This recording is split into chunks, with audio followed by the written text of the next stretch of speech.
Olá amigos e amigas, eu sou Aloísio e estou aqui para compartilhar com vocês um olhar espírita acerca da pandemia.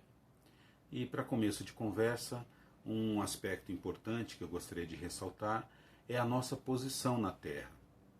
Nós somos espíritos imortais criados por Deus, simples e ignorantes, mas estamos temporariamente habitando um corpo físico. Um corpo físico que impõe limitações aos pensamentos, aos julgamentos, às nossas percepções, de modo que tudo aquilo que a gente analisa aqui na Terra, as ideias que a gente tem aqui na Terra, os julgamentos que nós fazemos das coisas, dos eventos, dos acontecimentos, acabam sofrendo a influência da limitação imposta pelo corpo físico. E isso não é diferente em relação à pandemia. Qual é o olhar que a gente tem sobre a pandemia? Nós que somos espíritos que estamos encarnados. Mesmo com a contribuição do Espiritismo, da doutrina espírita, nos falando, nos esclarecendo acerca do que significa de fato, qual é a real dimensão espiritual dos flagelos destruidores, conforme está lá no Livro dos Espíritos, mesmo com essa contribuição, nós temos dificuldade de perceber com mais clareza, numa dimensão mais ampla, esses eventos, como é o caso agora da pandemia. Não é? O espírito, quando ele está fora da matéria, quando ele está desencarnado, essa percepção para ele é mais clara. Ele tem uma ideia mais clara, uma ideia mais ampla, a real dimensão espiritual da situação. É claro que depende da condição desse espírito. Quanto mais elevado, mais evoluído, melhor, mais clareza ele tem. Não é? Mas o fato é que nós estamos na Terra e não somos da Terra. Nós estamos de passagem por aqui. Então, o corpo físico impõe limitações. E essas limitações acabam repercutindo, influenciando na maneira como a gente encara a vida. É curioso como muitas pessoas tendem a ver o lado penoso das provas. Allan Kardec, na sua vasta obra da codificação espírita, ele nos diz que a prova é toda a experiência vivenciada pelo espírito que visa o crescimento dele, o aprendizado dele e o progresso, tanto no aspecto intelectual quanto no aspecto moral. Então, prova é isso, é toda a experiência vivenciada pelo espírito. Existem situações em que a prova ela vem acompanhada de dor e sofrimento, seriam as expiações. Toda expiação é uma prova, mas nem toda prova é uma expiação, diz Allan Kardec no Evangelho segundo o Espiritismo. Mas o fato é que muitos de nós encarnados temos a tendência de ver o lado penoso das provas, associando essa prova, essa experiência vivenciada, como se fosse um castigo, como se fosse uma punição de Deus, uma punição divina, e não é verdade. A doutrina espírita nos esclarece que a expiação não deixa de ser uma prova, uma experiência que o espírito necessita para avançar. Então esse é um aspecto interessante da nossa maneira de ver as coisas da Terra, a vida terrena. Um outro aspecto interessante também é a importância que nós atribuímos às coisas deste mundo. Nós tendemos, muitos de nós tendemos a estabelecer, a desenvolver uma relação de dependência com as coisas da Terra, com as coisas, com as pessoas, com os bichos, nos apegamos demais, damos mais valor do que as coisas têm em si. Então esse é um aspecto interessante. Aquilo que para um, por exemplo, é supérfluo, para o outro pode ser necessário. Então a gente relativiza as coisas. A visão da morte, por exemplo, que a gente tem, da felicidade, da dor, do sofrimento. Então nós precisamos observar como é que nós estamos nos relacionando com as coisas da Terra. Tudo aquilo, todos os bens terrenos são um meio, não são um fim. Eles são um meio para fazer o espírito progredir. A nossa felicidade não pode estar restrita à conquista dos bens materiais, mas sim, ela deve ser um meio de fazer a gente progredir. Então, quando Kardec perguntou para os espíritos, olha, a felicidade ela está relacionada com a posição de cada um. Para um, o que é algo feliz, para o outro pode não ser. E aí Kardec complementa a pergunta. Existe um meio termo, existe uma medida que a gente possa usar para que todos se considerem felizes, uma medida comum de felicidade? E os espíritos responderam, para a vida material, vejam que interessante a resposta deles, para a vida material, a posse do necessário. Então, se você tem o necessário para viver, ou seja, se você é atendido nas necessidades básicas de saúde, alimentação, educação, segurança, trabalho, enfim, os aspectos básicos da vida, né, as necessidades básicas, considere-se feliz, sob esse ponto de vista, conforme os espíritos disseram, a posse do necessário para a vida material. E para a vida espiritual, quanto à vida moral nossa? Aí eles colocaram o seguinte, que a felicidade consiste em você estar com a sua consciência tranquila, consciência pura, e a fé no futuro, e você acreditar que o futuro pode ser melhor, e confiar em Deus, né? Confiar em Deus, trabalhar e fazer a sua parte. Então esse é um outro aspecto interessante da nossa maneira de encarar a vida. E tem um terceiro aspecto que nos chamou a atenção também, que é que muitas pessoas desconhecem a sua verdadeira destinação. Porque nós somos espíritos imortais e o nosso destino é nos tornarmos um dia espíritos perfeitos. Claro que relativamente perfeitos, porque a perfeição absoluta é de Deus. Mas nós temos um destino, e o nosso destino é esse, nos tornarmos um dia espíritos perfeitos. O caminho para isso é a felicidade. A felicidade é o caminho, é o caminhar, que nos levará à perfeição. E muitos de nós desconhecemos a nossa verdadeira destinação aqui na Terra, né? Aqui na Terra e que continua no mundo espiritual. Os passos mais importantes que nós damos no nosso progresso é aqui. Progredimos muito mais aqui, porque aqui na Terra, encarnados no mundo físico, nós testamos tudo aquilo que nós preparamos, programamos de realizar. Então é aqui que nós damos o passo mais importante para o nosso progresso. Então é importante nós pensarmos nisso. Mas sabemos também que o orgulho e o egoísmo são dois sentimentos, né, que estão presentes em nós e que o mau uso que nós fazemos dele, tanto do egoísmo quanto do orgulho, acabam prejudicando a nossa caminhada, acabam prejudicando o nosso progresso, né? E acaba matando, digamos assim, até usando a expressão que disse Kardec, né, na Revista Espírita, o orgulho e o egoísmo matam a sociedade em geral. Por quê?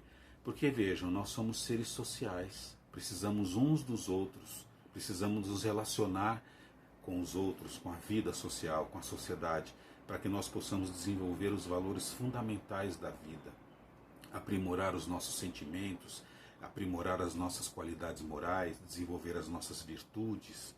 Então nós precisamos da vida social, né? É importante. Mas se nós nos isolamos, não agora socialmente, porque a condição necessita, né, impõe para nós, não é nesse sentido que estou me referindo, mas se nós vivemos uma vida uma vida solitária, uma vida egoísta, onde pensamos somente em nós, esquecemos do nosso semelhante, agimos com indiferença perante o outro, se nós não aprendemos a lidar com as frustrações e as perdas da vida, se nós não desenvolvemos empatia para com o semelhante, não somos indulgentes, então nós estamos falhando, porque estamos mostrando no nosso comportamento o lado mais egoísta e orgulhoso nosso, quando nós devemos viver num ambiente de fraternidade, num clima de solidariedade, de respeito ao outro, não é? Isso é importante nós pensarmos a respeito. Allan Kardec, no Livro dos Espíritos, na questão 740, ele pergunta, os flagelos não seriam também provas morais para o homem que o submetem às mais aflitivas necessidades? E os Espíritos responderam, os flagelos são provas que fornecem ao homem, vejam, os flagelos são provas, não são expiação, são provas que fornecem ao homem a ocasião de exercitar a inteligência, de mostrar paciência e resignação à vontade de Deus, e servem ao mesmo tempo para desenvolver seus sentimentos de abnegação, desinteresse próprio e de amor ao próximo, ou seja, combater o orgulho e o egoísmo, né? Se ele não for dominado pelo egoísmo, concluem os espíritos na resposta. Então vejam, olha quanta informação, quantos elementos importantes nós temos nessa orientação que os espíritos estão dando. Os flagelos são provas que fornecem ao homem a ocasião de exercitar a inteligência, e são provas morais que visam a humanidade a avançar mais rapidamente para realizar aquilo que elas realizariam levando um tempo maior. Então, a pandemia, por exemplo, ela se enquadra nessa situação, né? Está dentro das leis naturais, está dentro das leis de Deus. Não é castigo do céu, não é sinal do céu, não é um evento típico, pontual, isolado do mundo de regeneração, nada disso. Está dentro das leis naturais. Faz parte do processo de aprendizado do espírito encarnado, que nós vamos superar com inteligência, como respondem os espíritos, com paciência, com resignação, com abnegação, com amor ao próximo, com solidariedade, fraternidade, sem superstição. Nós vamos superar desta forma. Então nós precisamos observar melhor, fazer uma leitura mais adequada, talvez, da real dimensão espiritual de um flagelo.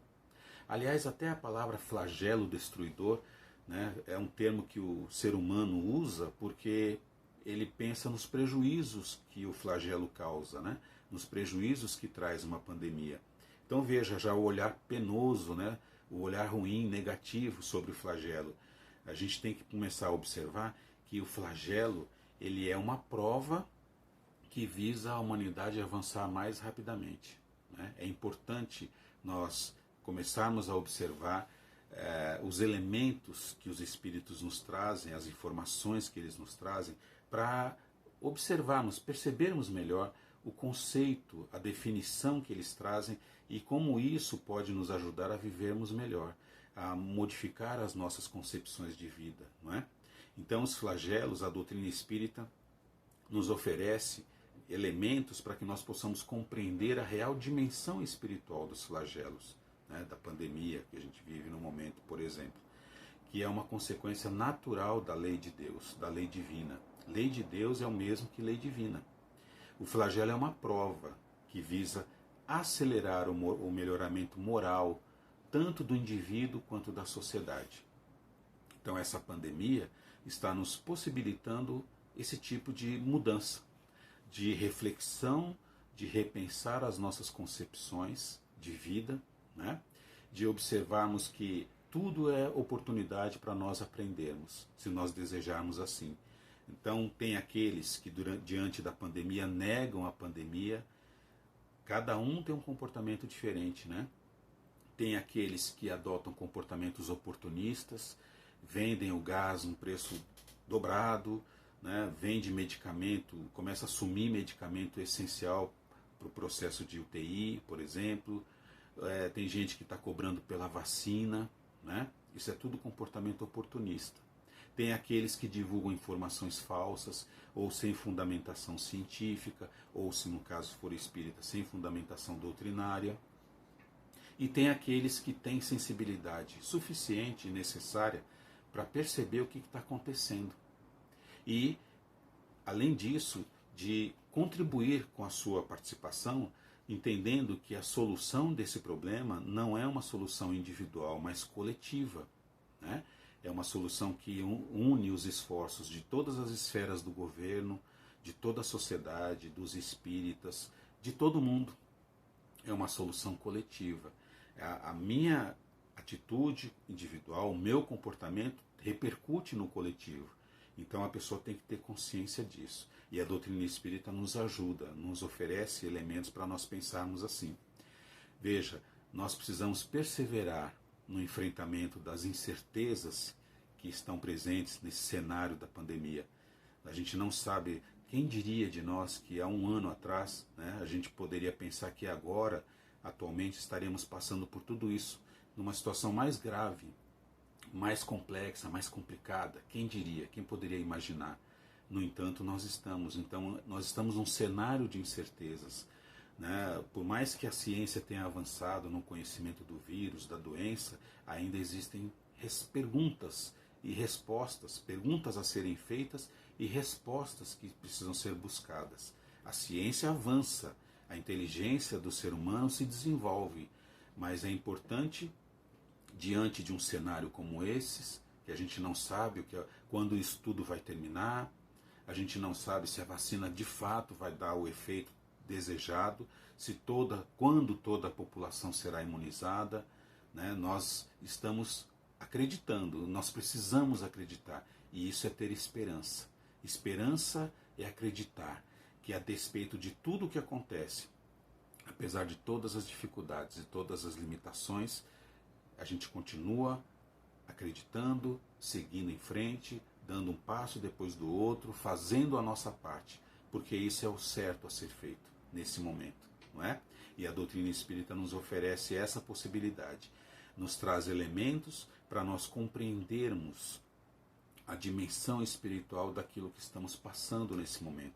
Nós que estamos encarnados, que sabemos das limitações que o corpo físico impõe a nós, mas mesmo com essas limitações, é possível nós vislumbrarmos o futuro, vivermos o presente com vistas no futuro. Então nós precisamos ter esperança, esperança de fazer acontecer, esperança de colocar a mão na massa, de arregaçar as mangas e fazer a sua parte. Então crie para você a sua esperança. Na doutrina espírita, a esperança, nos dizem os espíritos e Kardec, ela tem como base a fé. Eu preciso acreditar. Então a fé é ter confiança em Deus, é acreditar no amanhã, no futuro, e com isso realizar, fazer aquilo que tem que ser feito, fazer o que for necessário para que o mundo se torne um mundo melhor. Mudando o seu entorno, aos poucos a sociedade como um todo vai crescendo. É essa a mensagem. Grande abraço, tudo de bom.